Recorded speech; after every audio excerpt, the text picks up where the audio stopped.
this is an iHeart podcast. Guaranteed human. Dell PCs with Intel Inside are built for the moments that matter, for the moments you plan and the ones you don't. Built for the busy days that turn into all-night study sessions, the moment you're working from a cafe and realize every outlet's taken. Yeah, the times you're deep in your flow and the absolute last thing you need is an auto update throwing off your momentum. That's why Dell builds tech that adapts to the way you actually work. Built with a long-lasting battery so you're not scrambling for the closest outlet, and built-in intelligence that makes updates around your schedule, not in the middle of it. That's right. They don't build tech just for tech's sake. They build it for you. Find technology built for the way you work at Dell.com/Dell PCs. Built for you. Introducing the all-new Mazda CX-5, featuring more connection. Hey Google, where's the nearest Pilates class?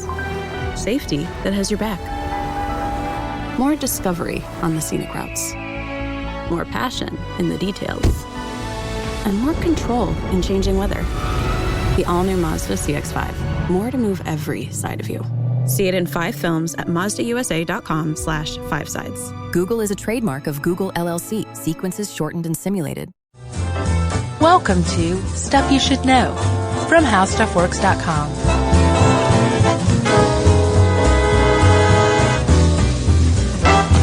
Hey, and welcome to the podcast. I'm Josh Clark. There's Charles W. Chuck Bryant. Jerry's over there. Sex. Sex, sex, sex, sex, sex, sex, sex, sex. Sex, sex, sex, sex, sex, sex. Sex. I was going to say we should do a COA, but maybe that qualifies. I think so, too. Parents, this is going to be a show that you may not want your kids to listen to. We'll just go ahead and say that. Yeah. It's about some adult business. That's right. Yeah. Freaky stuff. Goodness. How are you? I'm doing good. I still have a little bit of the nose juice. Gross. For the most part, I'm good. My energy's up. Dude, I have to show you next time I blow my nose. I have to show you what this looks like. It's. Oh, no. It's like Cheetos colored in intensity. I've never seen anything like it before, and it's coming out of my head. That's weird. Orange? Mm-hmm. Orangey yellow. Day glow. Well, I might as well talk about my sickness. Yeah, how are you feeling? Well, I had, as you know, and as you also even further know, about once a year I get a stomach flu, even though I think I took last year off. I don't think I ever got it last year. I don't think you did either. But, so my daughter waits 18 full months before she throws up for the first time, which is a nice run. Sure. And she comes in the kitchen the other day. She's like Jerry Seinfeld. He had a really long run too. She comes in the kitchen and just projectile vomits all over the place out of nowhere. Oh my gosh. And, isn't feeling well and has some some diarrhea going on. Boy, this show's really getting off to a gross start. Sure. But, 2 days after that, I'm like, I'm invincible. Like I've avoided this. Oh, that's a bad thing to think. I hope you didn't say it out loud. I think I might have. And then 2 days ago at 4 p.m., I was like, I feel a little weird. And God. 5 minutes later, I was throwing up. Oh, God. And then 6 hours after me, it hit Emily. So she was able to at least care for our child until she went to bed. And then she was like, I'm not feeling so good either.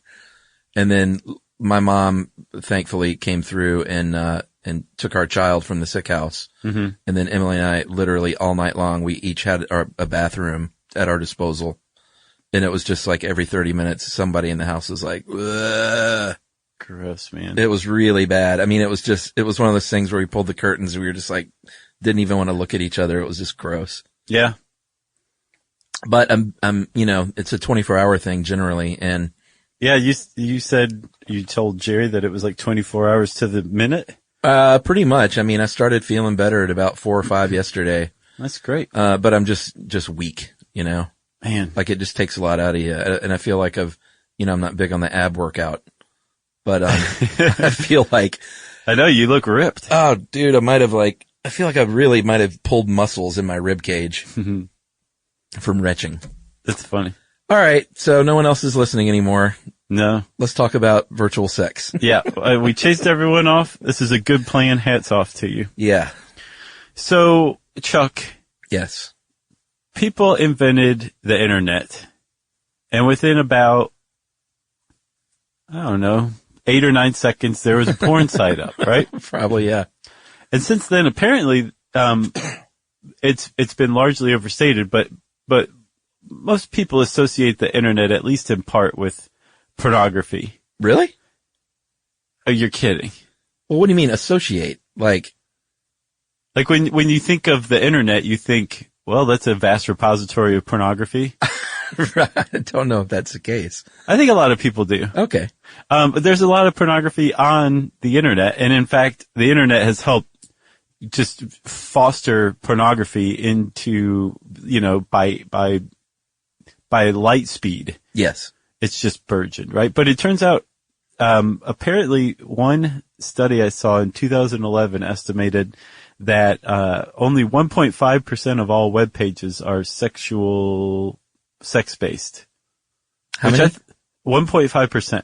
Oh, well, I was really surprised to hear that. Yeah, but I mean, that's just a numbers game. Sure. I mean, there are literally millions of porn sites.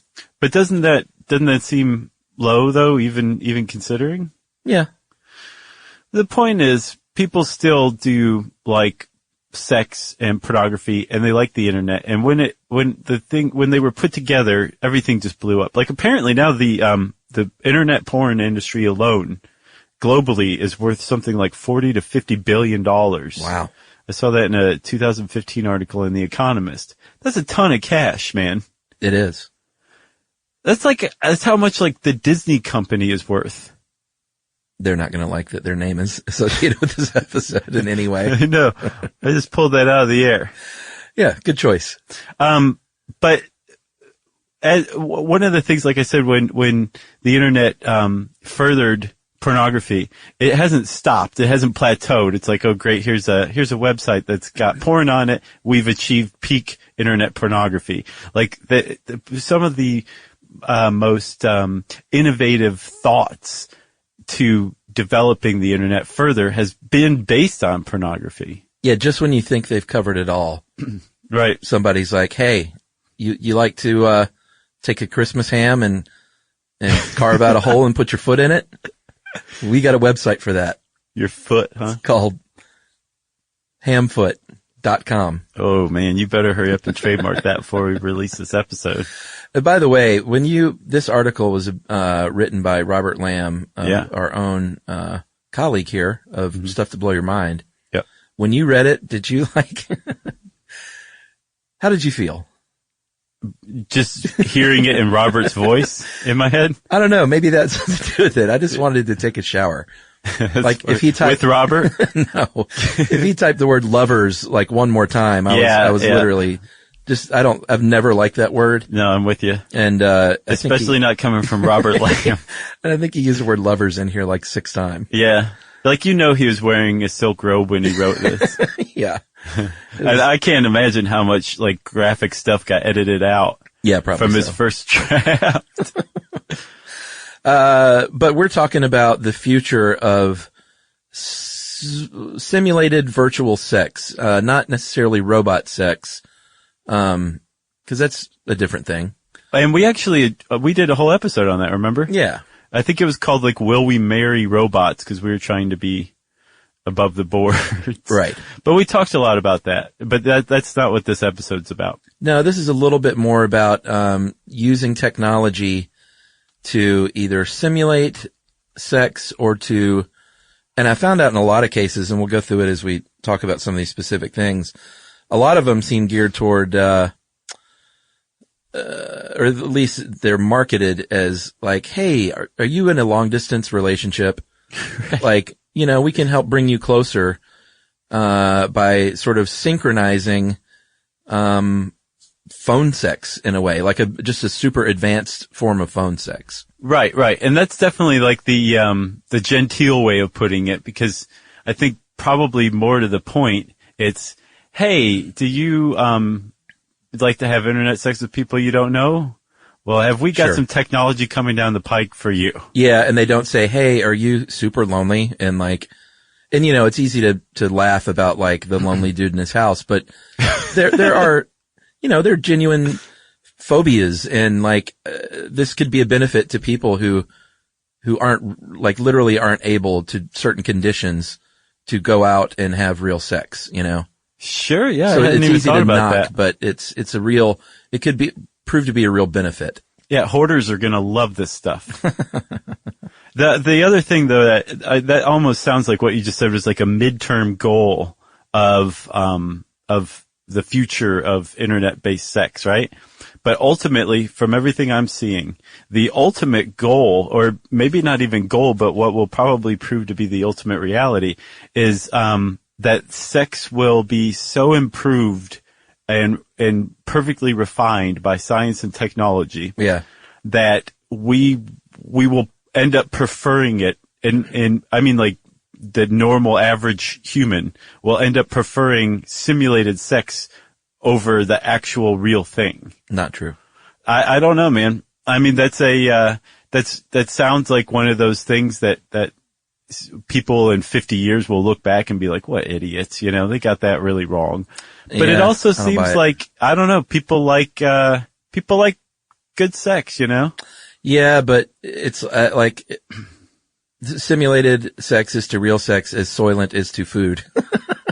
Well, that's so. I guess we can talk about it now. There's the basis of it is not like everybody's just going to be these just completely. What's the word I'm looking for? Just crazy promiscuous people all just having anonymous internet sex with people all over the internet. Okay. That will probably be a very real possibility. I mean, it already is, but this actual virtual, convincingly simulated sex, will eventually be a possibility. What I've seen that will be more likely is that people will be in monogamous relationships like they are now, but rather than doing it, you will go into your separate rooms and do it remotely using the simulations.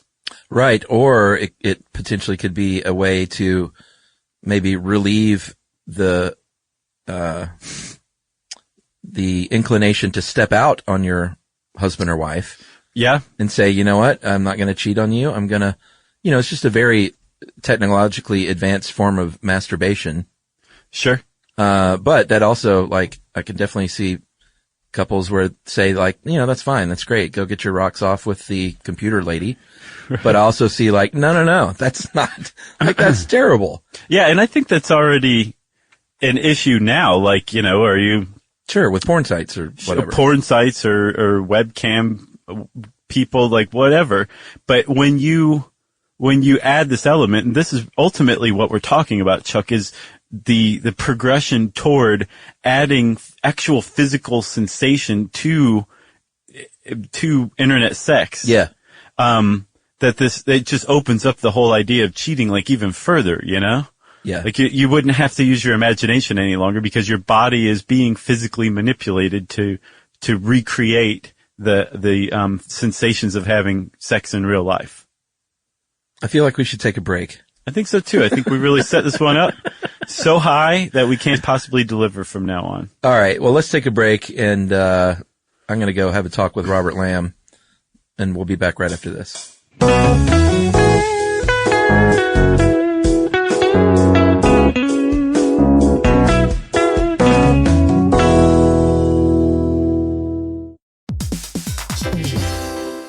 Hey everybody, we're here to talk to you about Wayfair, who believes that spaces should be functional, they should be comfortable, they should be well-designed, and they can be well-designed by you with their help. Your updated space should feel more comfortable, inviting, and practical for everyday use. And we're talking about outdoor seating. We're talking about grills. We're talking about major appliances. If you need storage solutions, Wayfair can help you out. Patio lighting, rugs, decor. It is your one-stop shop for home. Yeah. I mean, it's getting nice out, so it's time to think about living outdoors for the next few months. And Wayfair knows that outdoor furniture, it's heavy, it's intimidating to assemble. So Wayfair has stepped in and said, we're going to handle the hard part so you don't have to. That's right. You can shop Wayfair Verified, your shortcut to the good stuff. And that means their team of product specialists are going to vet everything by hand using a 10-point inspection, testing things like, quality materials, functionality, and features, and even how long it takes to build that piece of furniture. And the overall experience save time, reduce hassle, hassle and improved convenience. Patio season is here, and these deals won't last, so head to wayfair.com right now to get your outdoor space ready for way less. That's WAYFAIR.com. Wayfair, every style, every home.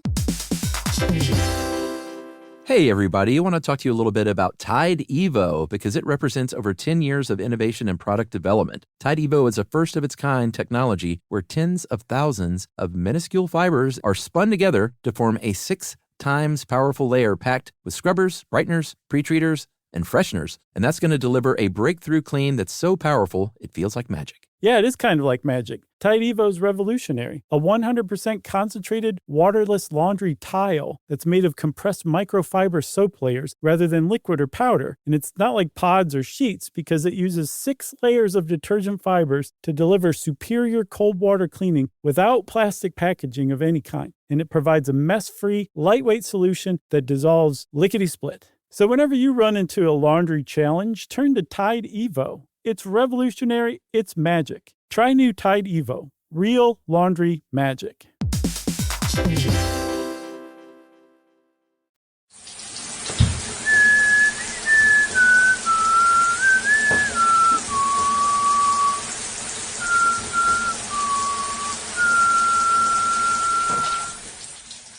All right. So Robert Lamb points out that every lover's embrace is essentially sense data. That's right. And that's true. It's, it's touch, smell, sound. It's like all the sensory data that we get from, eating an apple or something is the same with the sexy times. Right. But, he asked a very pertinent question here, and that's kind of what we're after is how far can you go to digitize and transmit that information? And, touch is probably the obvious starting point. Right, exactly. Because if you step back and you look at the landscape of internet sexuality today, right? Yeah. It's all of it is visual. The entire thing. I mean, there's audio too. So it is, oral and visual. And I mean the AURAL. I had a joke. I had to really fight to not say out loud. Well, email it to me. All right. Okay. But so basically the current state of internet sex uses your eyes and your ears, and that's it. Right? Yeah. And everything that we have is based on that. And but that's not to say that that's not going to play a part in the future of sex. It's just, that's the bedrock, the basis that's been laid, and now they're trying to develop it based on that bedrock. And like you said, the next step is touch. Yeah. And if we're going to talk about technology and touch, haptic technology, which we've talked about this before, haven't we, in some capacity? Surely. Maybe it was the transcranial, the thinking cap. Was that maybe? it? I don't know. It doesn't ring a bell to me, honestly. All right. Well, anyway, haptic technology is that, that's going to have a lot of applications. It's essentially, I mean, if you're talking about, non-sexy time stuff, it ranges from, telesurgery, like literally a doctor being able to perform a surgery that's not in the room, which could be amazing, in a life-saving technology, or like military training, space, NASA, space exploration, stuff like that. But it's essentially technology that, it's wearable. I mean, they talk about gloves a lot, but it can take the form of a shirt that you wear that sends, pulses of stimulation through that device, whether it's a glove or a shirt, to your body. Right, exactly. So it recreates the sensation of touch, right? Yeah. And the weird thing is when I started researching this, I was like, what is touch? You take it for granted, but, one of the things that they're going for is when you touch something, what you're really doing, like let's say you pick up a vase. Yes. Like you're picking it up, but as far as your sense of touch is concerned, that vase is exerting pressure on the inside of your hand. And haptic gloves in particular are concerned with recreating that pressure, against the inside of your hand to make it feel like when you're looking online and you're virtually grabbing a vase, that in real life, the pressure that you would normally be feeling is being recreated by a number of different means. And they've got a lot of different technologies that are competing right now in the prototype space for coming up with this kind of haptic technology that can recreate it. Like there's one, did you see that thing I sent you about the haptic glove that uses ultrasound? Yeah, that's out of the University of Sussex in jolly old England. Mm-hmm. And it's called Skin Haptics is a system. And yeah, it uses ultrasound, focusing basically this haptic feedback onto the surface of your skin. So it feels like, I mean, right now it's not just like sexy stuff. They're talking about, like an interface that doesn't exist in front of you. Right. So there's a couple of different ones. One actually uses ultrasound to disturb the air in midair. So when you go to press a button with your finger, the ultrasound... A non-existent button. Right, exactly. Yeah. The ultrasound creates enough air turbulence where your finger's going that you get a bit of resistance from it. You feel pressure, which is awesome. Yeah, it's amazing. The other skin, I think Skin Haptics version actually sends the ultrasound pulse through your hand so that you feel it it's pulsing from the back of your hand through your hand, and then the sensation is being felt on your palm. So it's recreating it coming in the reverse direction, but it feels like, say, you're picking up a vase. Yeah, now is that with a glove or is that just the ultrasound through the air? That second one is with the glove. Okay.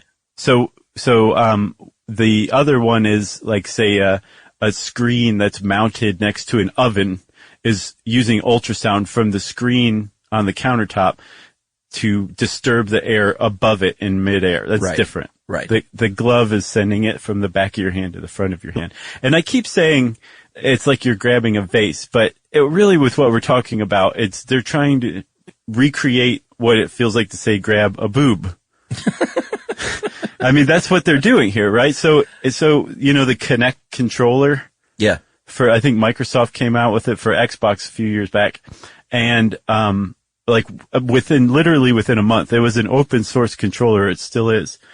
And within a month, somebody released a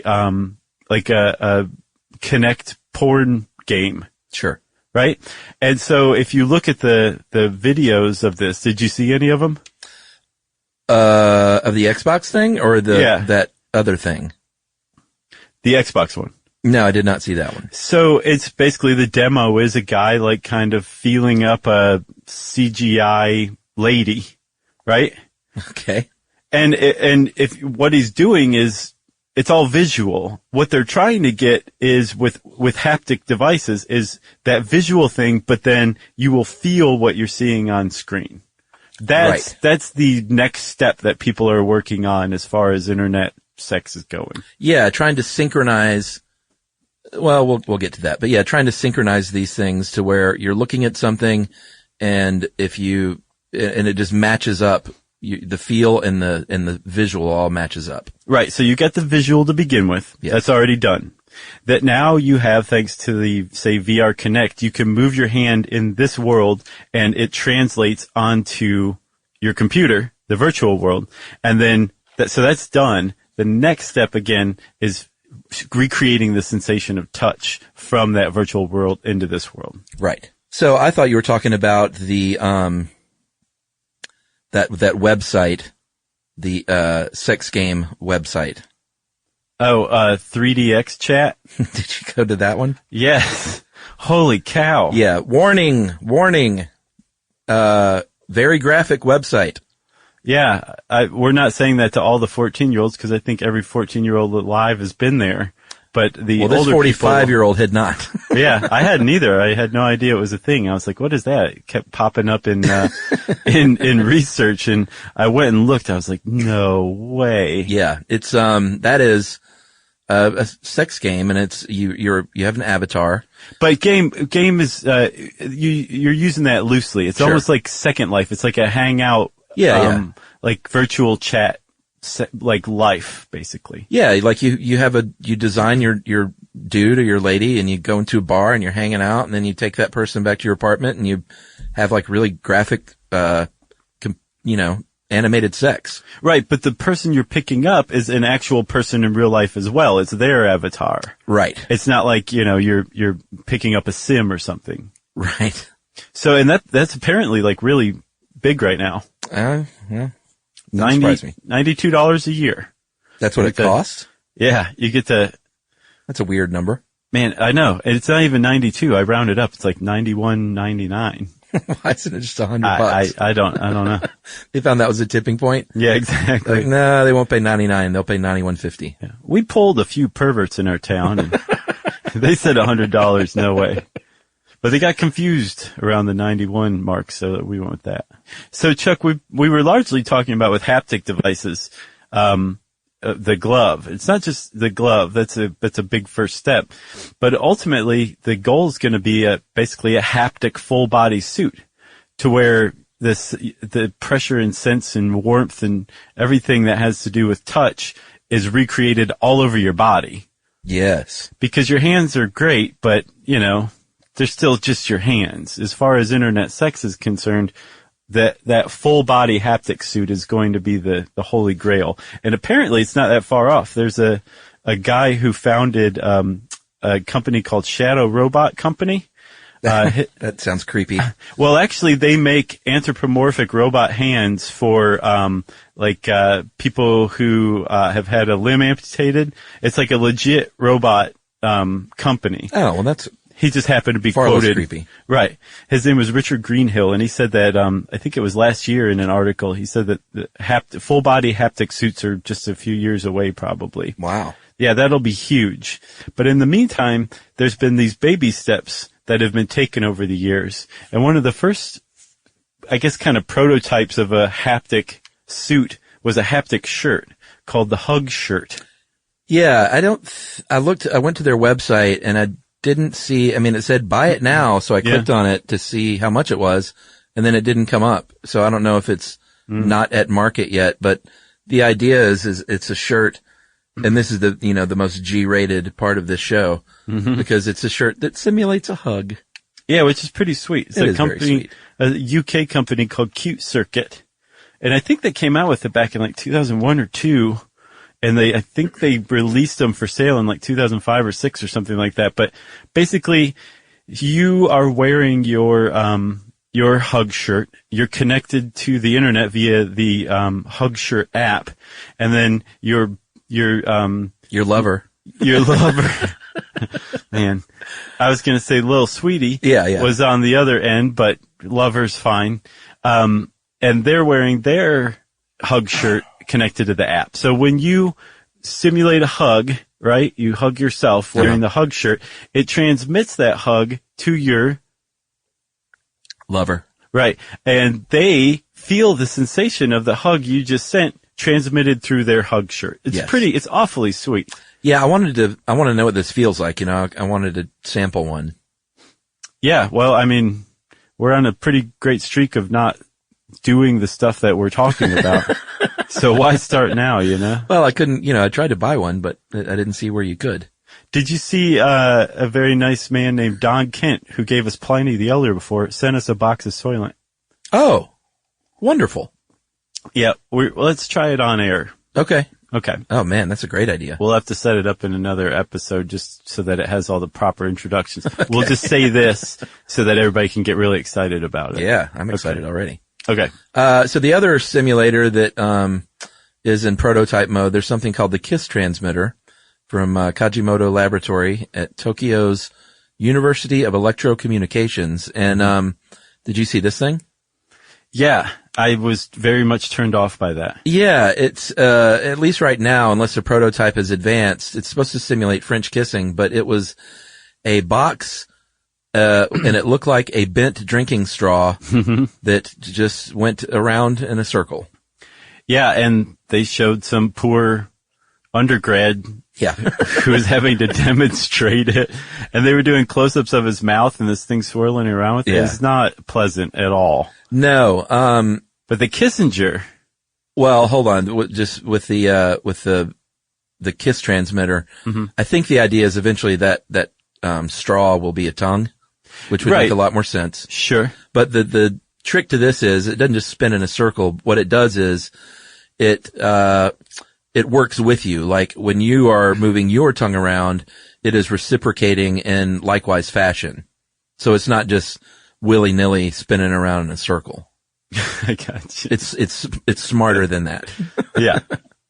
So there was this other thing called the Kissinger. I did see that. That was really creepy. So this one makes a lot more sense to me. It's actually the PhD project of Emma Yan Zhang out of the City University of London. Uh-huh. And this thing, it was originally a box that connected via USB to your laptop that you kissed, and it had like kind of almost cartoonish lips attached to it or whatever.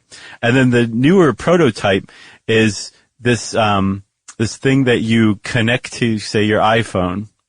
And so it's connected to the web through an app. And when it's got this, I guess the mouth interface is just this pad, almost a touchpad area that you kiss, right? Yes. And as you're kissing it, it is taking in the movement and pressure of your lips, sending it through the app to your lover. Yeah. On the other end, and recreates the kiss to them. But what's cool is it's bidirectional. So while they're kissing you back, you're receiving their kiss. Yeah. What's the disturbing part to me is that it comes in the form of like a little round bunny rabbit. Oh, yeah? Yeah. You didn't see it? Oh, that was the first version. Oh. The second version The second version is much less, like they basically threw out any attempt to make it look like a mouth. It just, it functions like it. It doesn't look like it. Cause I think they probably, you were probably in the majority of people who were like, I'm not kissing that thing. Well, yeah. I mean, it looked like a little round, like Furby toy with a big set of lips on it.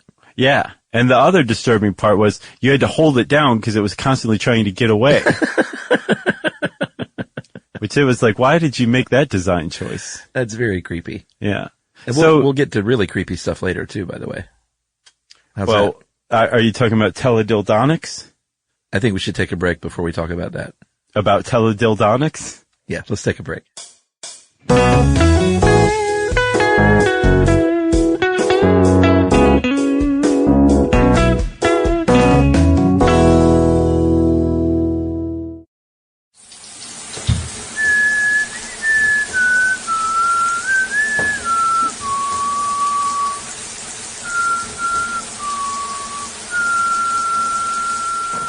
All right, we're back to talk about teledildonics.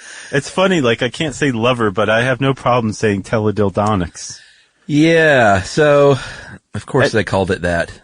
It needs some like 90s club like background beat with like teledildonics. Yeah. Maybe we'll see if Noah will whip us up one. All right, so teledildonics is the development of automated sex toys controlled by either a program or remote user. Right. So technically, if kissing, it could be construed as sex. The Kissinger is a form of teledildonics.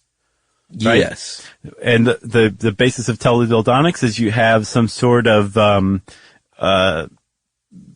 sex toy, I guess is a good way to put it. That's a great way to put it. And that sex toy is connected to the internet. And like you said, it can be controlled by somebody else on the other end, or a program, or like a video that's pre-programmed to interact with your sex toy, right? The both of those are going to be huge, but it seems like the progression is more toward remote sex, right? So the upshot of it is that you have two separate sex toys with some distance between them, connected to the internet. Yeah. And the people manipulating them on either side are receiving the sense information, the tactile information from the other's sex toy into their sex toy and is responding to it in kind. Yeah. How is that? That's a good, you navigated those waters well. Thank you. If it sounds like the word itself sounds like something from the 70s, it's because it is. It was coined in 1975 by a guy named Ted Nelson. And he was talking about, a future where you have remote sex with those real feelings of touch transmitted through computers. So he was really kind of ahead of the game there. And one thing they compare it to, it's also cyber dildonics or teledildonics. One kind of non-sexy, thing that they will liken it to is the vibrating, video game controller. Oh yeah, like the N64 Rumble Pack. Yeah, but I mean, they all have it now, and if you play video games, that's a big part of it. It really adds a lot to the gameplay, when you feel like the rumble of like a car crash or an explosion or something. Mm-hmm. And it's kind of subtle, but it's just such a part of gaming now. If it went away, people would be like, what's going on? It's not nearly as good. Right. Okay. So now imagine that, like your controller rumbling a little bit. Sure. And the effect that has on you. If you think about it, like especially with the N64 Rumble Pack, the first one, I believe, which is haptic technology, right? Oh yeah. I remember when that came out. It was pretty awesome. And it was awesome, but if you think about it, basically your controller just shook and it didn't necessarily faithfully recreate whatever it was supposed to be recreating, but that extra sense that was being manipulated caused your brain to just go wild. Your imagination just ran wild and it really enhanced it, like you said, right? Yeah, it's gotten a lot better too with how they do it. Now imagine you take that out of your controller and out of your hands and apply it to, say, your sex toy, right? And now you're developing sex toys that have an amazing degree of precision in recreating temperature, moisture level, pressure, tension, torque, horsepower, all this stuff, right? So the sex toys are advancing, and then their bidirectional ability to receive information and transmit information to another sex toy, which is then capable of recreating and then sending its own information, means that you can have virtual sex across the internet using sex toys and experiencing a real tactile sensation from it.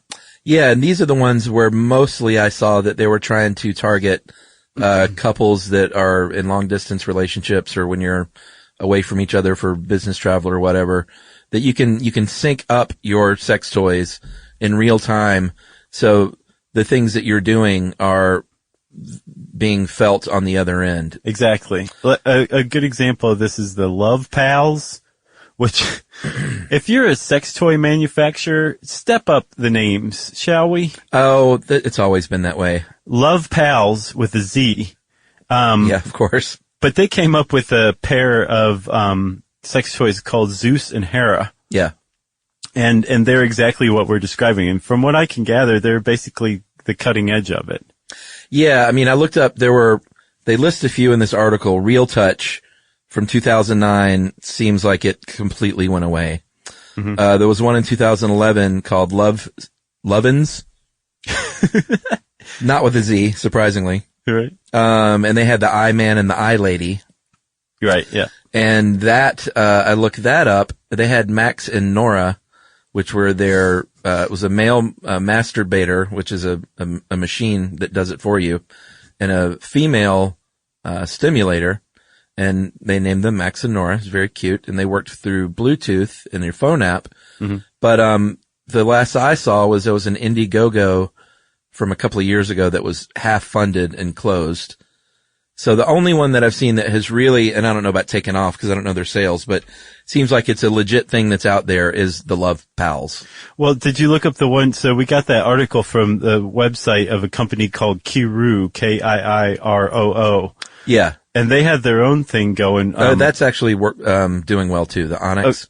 Yeah, the Onyx and the Pearl. Yes. Yeah. And the Onyx is the male,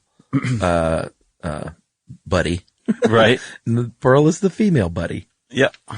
And these things look like, they're right out of the Apple store. I don't know if you saw pictures, but they're obviously trying to make them take them out of the back rooms of Spencer Gifts.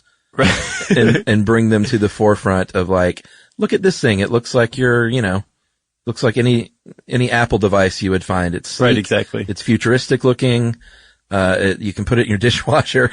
You can leave it on your coffee table and your parents could come over. They'll have no idea. Exactly. Doesn't have any weird spikes or nubs. Right. You don't get like a free trial of, simulated pot with it. What's that stuff called? I have no idea. Like simulated, like, fake pot that you could buy at a head shop. Oh, yeah. I think I know what you're talking about. I can't remember what it's called. Spice. Yeah, spice. You get a little baggie of spice for free with it. They're like, we simulate everything. All right, so we're joking around a lot, but there's a man named Dr. Stuart Malloy, and he created something called the Orgasmatron. Orgasmatron. And again, that's kind of a goofy name, but he created it in 2008, and this one actually sends an electrical pulse through the nerves of the spinal cord, and basically the idea is it could potentially help women who either cannot or lost the ability to experience an orgasm, to regain that with this device. Yeah. Which is pretty amazing. Yeah, well, he named it after the machine in Woody Allen's Sleeper. Yeah, from great 1973, movie. Right? Yeah. But apparently he stumbled upon this idea because he is a pain doctor, but he uses electrodes in the brain to cut down on pain in chronic pain patients. And he was working on one woman, and apparently during the procedure, so he knows where the electrodes should go, the patient has to be conscious. So they just give you a local anesthetic and take off the top of your head. And then he gets in there and fiddles around. It's like Hellraiser, basically, right? Wow. And as he was doing it, he hit the spot, and he said that the patient began to, quote, exclaim emphatically. And he stops and was like, what's going on? What are you experiencing? And she's like, you need to teach my husband how to do that. And he's like, people would love this. But I was reading, Chuck, the New Scientist article on it. Yeah. And they said that his Orgasmatron received a limp reception from the scientific community. They're better than that. They said limp reception. They're better than that. Apparently not. So we've covered touch. Touch is going to be a very important one. Pretty soon, there's this thing called the Illusion VR bodysuit, and it's basically a hacked together version of what will ultimately be what everybody's wearing in the future, which is a full haptic bodysuit. Yeah. With VR, which is a really important next step as well. Sure. Pornography combined with some sort of sex toy that works automatically. A teledildonic. Yes. Yeah, so the idea, I mean, you've heard of Oculus Rift, probably the most advanced VR system going now, or at least as far as I know. I'm not up to date on the latest with that stuff, but it's supposed to be great. So, you're talking about a future where I guess sound is covered with the invention of headphones is kind of all you need there. Mm-hmm. But throw in the headphones, throw on the Oculus Rift, strap into your teledildonic system. Teledildonics. And you could, the range of things that can happen there are either just long distance sex with your lover or, potentially weird things like, hey, do you want to have sex with, Jennifer Lopez?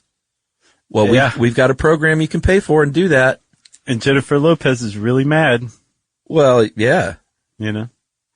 Or I think another potential that a lot of people are worried about from this is VR especially gets more and more realistic, are people just acting out their just darkest fantasies.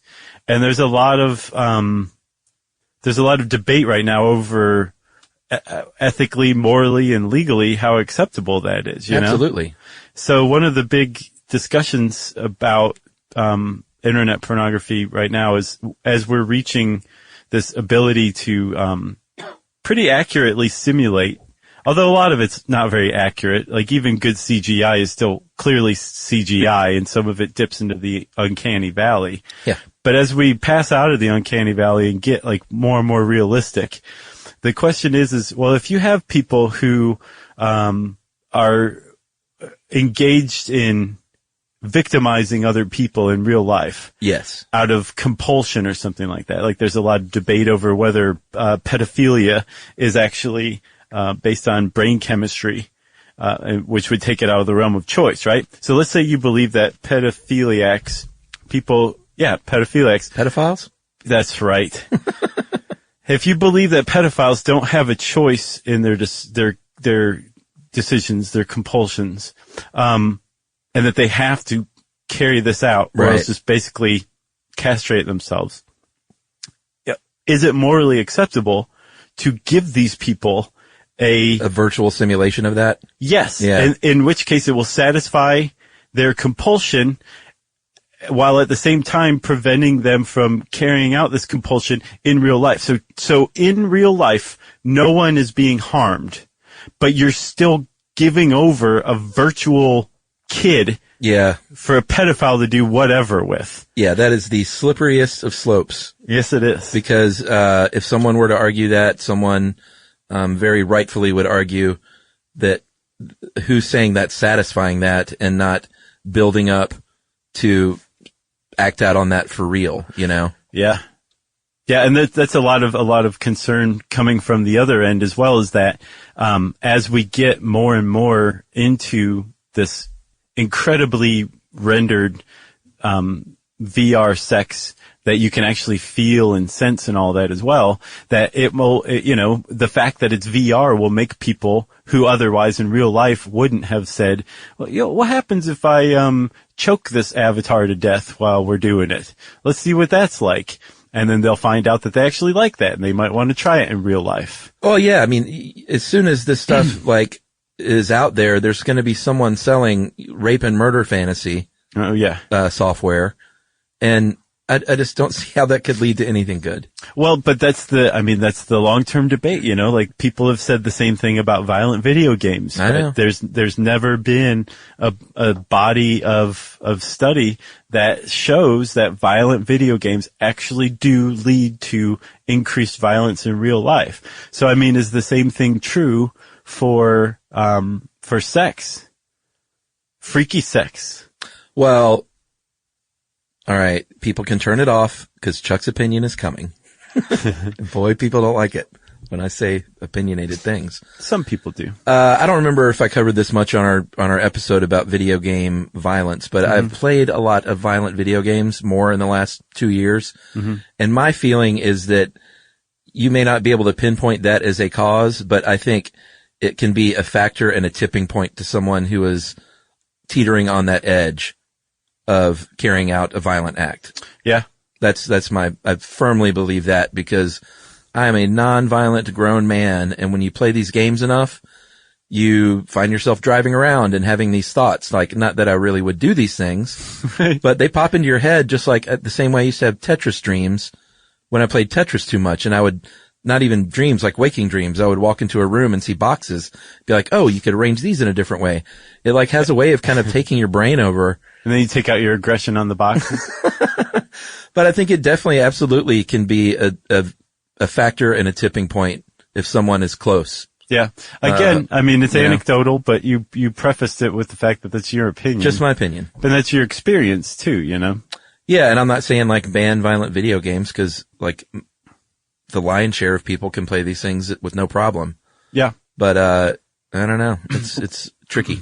One of the other problems with it too, Chuck, is that as we get more and more into recreating the sensation of sex through VR, the possibility of sexual assault is expected to just skyrocket. Virtual sexual assault. Yeah. And apparently it's already happened. I saw that. A writer named Jordan Belair, and she was playing a VR game called Quiver in multiplayer mode, and she said that her voice sold her out as a woman, or revealed she was a woman, but other than that, her avatar looked like a man. And then one of the other players just started chasing her and groping her and rubbing her in her where her bathing suit covers. Yeah. And she said that she felt genuinely violated by it. I'm sure. And this is without any kind of haptic technology whatsoever. This is strictly visual. Yeah. And she still felt violated. So were she wearing like a haptic bodysuit so she could feel what her avatar was feeling? What's the difference between somebody doing that in real life and somebody doing it virtually? I think to me, the answer is none. There is no difference for the end user, for the victim is another way to put it. Yeah. The victim is going to experience it as the same because your brain is relying on sensory input to determine, say, whether a touch is comfortable or welcomed or unwelcomed or violating. And whether it's being recreated by a computer, your mind isn't going to make any distinction from that. And so the violation is through and through real. Yeah. And again, there's that potential where because it's not in real life and because of the anonymity that the internet affords, the possibility of that happening could really explode. Yeah. Somebody needs to come up with a game like that called affirmative consent. Where everything is just above board. You introduce yourself and you get to know each other. And you say, I'd like to be your lover. Yeah, I'd like to be your lover. Can I touch you there? Sure. No? Okay. Well, I'll just back out of the room slowly. So the one thing we haven't talked about is smell as far as sensory experience goes. And some people may discount smell or the importance of smell in sexuality. But I have always been long championed smell as one of the underrated senses when it comes to sexy times. And if you do think, it's not that big of a deal, think about if you've ever had a time where smell has ruined something in sexy time. So if you do think smell is not that big of a deal, just don't think of just good smells like, somebody's perfume or cologne. Mm-hmm. Think of bad smells, how that can turn something wrong. Well, Robert actually makes a pretty good point in this article. He says that 1 out of every 50 genes, lover, in the human genome concern sense. Oh, yeah. Or smell. The sense of smell. Yeah, I think every husband has been told at some point, why don't you go take a shower first? You were just working in the yard. Sure. There's nothing sexy about that. Yeah. Except the smell of grass is pretty great. Well, that's cut true. Grass, sure. Yeah. But there was a company, Chuck, a few years back. I think they went under around 2001 or 2002. And the company was called DigiSense. And they had something called the eye smell.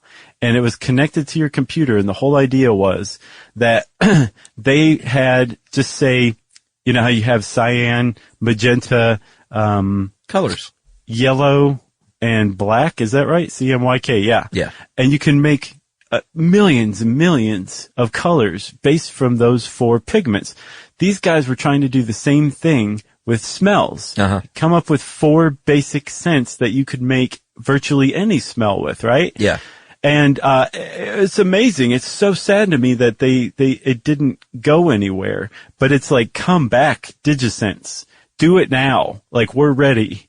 Yeah. This would be so amazing if, the whole thing was you'd be on the internet and there'd be a little pixel on the web page that triggered your eye smell to produce a certain scent. It sent the information, how long it should be there for, how intense, whatever. So you're looking at elephant pictures and you can smell the elephant poop right there in the room with you. Yeah, there's this other cool aspect Robert points out too, which is the addition of this smell and taste to this experience and touch even, it lightens the burden on the visuals. Mm-hmm. So it's something called cross-modal attention effects in science communities. And it basically is the way the brain prioritizes sensory inputs. If you're sitting on and this is a great example he uses, if you're sitting on the sofa and you're just sitting there, you might feel the sense of the sofa cushion under your arm and under your butt. Mm-hmm. But then someone comes over and kisses you and your brain goes, well, hey, and you don't feel the sofa cushion under your butt anymore. You feel the lips against your lover's lips. Yeah. And your bow tie spins around. But that's a real thing. It's cross-modal attention effects. It's literally the brain prioritizing sensory input. Yeah, and apparently also one of the aspects of it too is that when you have, the more senses you have giving you information about a particular thing, the less any one particular sense has to carry the load. And again, up to this point, our sense of vision and our sense of hearing have been doing all of the heavy lifting. So if you add smell, if you manage to add taste, if you manage to add touch, just how visually stunning the VR pornography has to be. Yeah. It comes down several notches. It doesn't have to be as good because these other senses are making up the slack. Well, I mean, phone sex was just audio. Right. I said was. I imagine that's still a thing. But did you ever see Shortcuts, the Robert Altman movie? Mm-hmm. Remember Jennifer Jason Leigh was a phone sex operator? Oh, yeah. And she's like, feeding her baby and ironing, and like her husband's in the other, Chris Penn is in the other room. Yeah. God rest his soul. And, Chris Penn died, huh? Yeah, a Don't while even ago. tell. 2016? Oh, no. Years ago. Poor Chris Penn. Yeah. But anyway, that was always kind of thought that was funny. Like anyone who thinks the phone sex person is right. enjoying themselves like you are. Yeah. They've really sold themselves. Yeah. And Robert, I do want to read this, one great sentence from his, article here. There are people at the University of, York's audio laboratory who are working to employ this cross-modal attention effects and really just fine-tune it all. Mm-hmm. And he said here in his last sentence, they've even considered employing a mouthpiece to simulate different textures against the tongue and mouth for virtual food chewing, they claim. Man. Dun, dun, dun. I think Robert navigated some pretty tricky waters himself. No, he did well. It's a good article. I just, yeah. Yeah. The lovers thing. Yeah. You got anything else? No, sir. We want to give a shout out to, Tracy Clark Flory from Vocative for the ethics of VR sex stuff. Kiru, who gave us the teledildonic stuff. And of course, our own Robert Lamb, who wrote the whole article, right? Yeah, stuff to blow your mind. Good show. If you want to know more about future sex, you can type those words into the search bar, and what comes up will be wowie wow wow. And since I said that, it's time for listener mail. I'm doing something I don't normally do because I didn't have one prepared. I'm just going to randomly pull one up. Whoa. Oh, we have to do administrative details again soon. Yeah, we do. And we've gotten some good stuff. By the way, thank you to the people that sent in emails saying that an English speaker saying junta is completely correct. Whatever. I know you like to show off your flair, your Latin American flair. My heat. My Latin heat. All right, I found one. Hey guys, for starters, I love the show. I got hooked on SUSK. People still do that occasionally. That's funny. Sure. Susk. And even had iTunes to do the download all, and I'm churning through them all. Just got done listening to the Soylent episode. In the listener mail, you mentioned how the breastfeeding episode was so well received. So was there an episode in Stuff You Should Know History? Mm-hmm. He said SYSK the second time, by the way. Mm-hmm. That was chock full of hate mail. Would be a cool factoid of what your greatest bomb was. Maybe parallel that with your top 5 shows of all time to smooth it over. Well, I'm not going to do that. Yeah, seriously, man. But it's a lot of asks. Yeah, that is from John Navicus. And boy, you know what? We got a lot of bad mail recently about artificial sweeteners, I've noticed. Oh, yeah? Yeah, people are kind of mad. Some people are. Uh-huh. I think they're all like from the Splenda family. But yeah, that one set people off to an extent. We also got a lot of kudos for that one. The one, John, to me that stands out that we got the most hate mail for is not necessarily our biggest bomb, but it was homelessness, our homelessness episode. Sure. We got tons and tons and tons of negative emails from people who were basically like, homeless people are there because they're lazy. Stop telling people to be nice to them. And probably more than any other episode we've ever done, I would say that's the one that we got the most hate mail for. What about you? Yeah, probably so. Yeah, I think so. I think objectively that is the one by far that we got the most hate mail for. Yeah, and we've been on record about that, and we even got a mail just last week about that episode saying, hey, I know you guys get a lot of flack for this one, and they sent us an email of support, which was nice. Thank you to whoever wrote that. That was very nice. Yeah, so I'm going to say artificial sweeteners and homelessness. Yeah.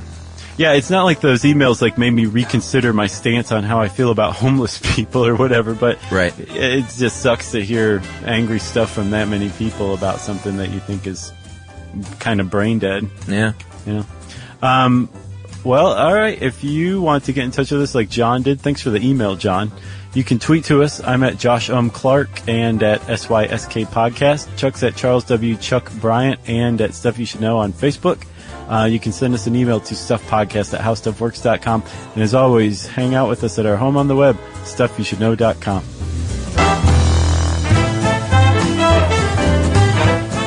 For more on this and thousands of other topics, visit howstuffworks.com.